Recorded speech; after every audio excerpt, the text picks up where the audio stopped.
Alors Adatis est une filiale du groupe français Aduxi, avec une soixantaine de salariés à Martigny. Nous sommes établis ici depuis 15 ans et nous avons fait de cette activité d'équipementier de rang 2 une vitrine correspondant finalement à ce que nous attendons de mieux en matière de nouvelles technologies, en matière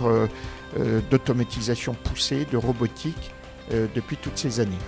Nous sommes également convaincus que l'innovation reste le meilleur moyen de se démarquer de nos concurrents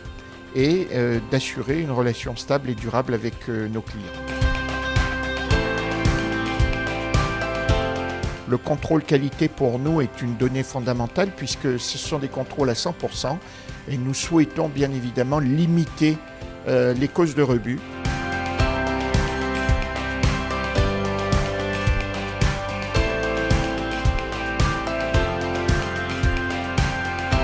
Le but de l'IDIAP ici, c'est d'amener des compétences en traitement automatique des données, notamment liées à la vision,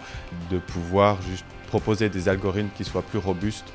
par rapport aux problèmes de variabilité naturelle des pièces qui sont correctes, tout en étant capable de pouvoir repérer les défauts éventuels de ces pièces. Dans le cadre de ce projet, le but c'est d'exploiter les données qui sont acquises par le système de vision pour nourrir des algorithmes qui vont pouvoir apprendre les spécificités des pièces et puis grâce à une expertise d'un opérateur au fur et à mesure apprendre les pièces qui sont valides et celles qui ne le sont pas pour pouvoir ensuite justement faire le tri entre les différentes pièces de manière correcte et dans le cas où certaines pièces seraient incorrectes, pouvoir fournir des diagnostics relativement précis à un opérateur pour comprendre pourquoi des pièces sont rejetées. Et c'est donc l'un des aspects qui pose des défis, c'est-à-dire de pouvoir proposer une interprétation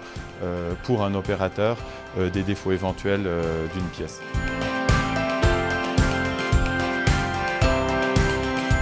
Que les outils que l'on développe soient utilisables par soit les experts chez Adatis, soit également aussi par les opérateurs chez Adatis,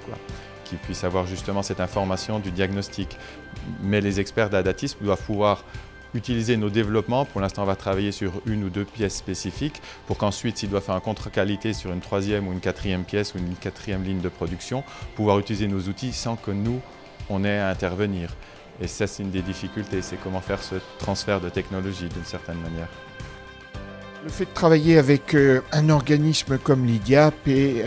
la Fondation ARC nous permet de valoriser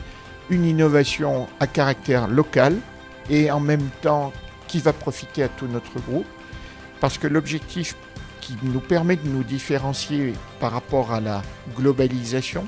de nos installations, puisque nous sommes installés aux États-Unis, en Chine, en Suisse et en France, c'est justement de pouvoir compter sur des partenaires locaux en matière de recherche fondamentale et de recherche appliquée.